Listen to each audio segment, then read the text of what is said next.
I literally grew up in Cupertino, which is the hometown of Apple, and so I always had a passion for converging music and technology. It's just that nobody knew what I was talking about as a 16-year-old, but I had a strong hunch that fruit company down the street was going to play a big role in it. This is the magic of Apple, and it stems from Steve. Let's face it, Steve's one of a kind. What do you do without Einstein in the world? You can't really replace Steve from the visionary standpoint and the genius that he is. You get one of those in a lifetime, maybe.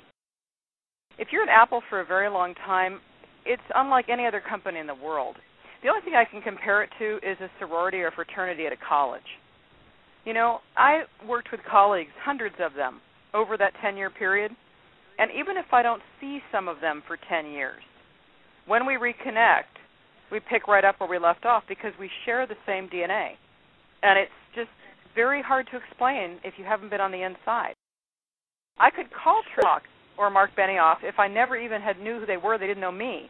By just saying, I'm an Apple alum, just mentioning how our paths crossed, and you have that instant connection as being Apple alum, let alone the people you actually knew there.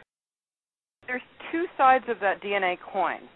The internal side, meaning the Apple culture, employees, the relationships between the employees, and how they are inside the Apple system.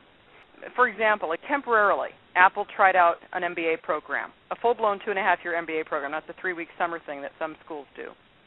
And they only took about 150, maybe 200 students over a 4-year period that went through the 2.5-year program. And you had to be sponsored by your department and your group manager, the general manager of the division you were in.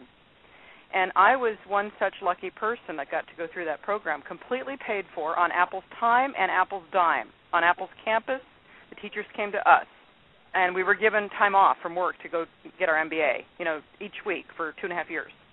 I mean, what can you say? It doesn't happen now, but it was an incredible perk at the time I was there.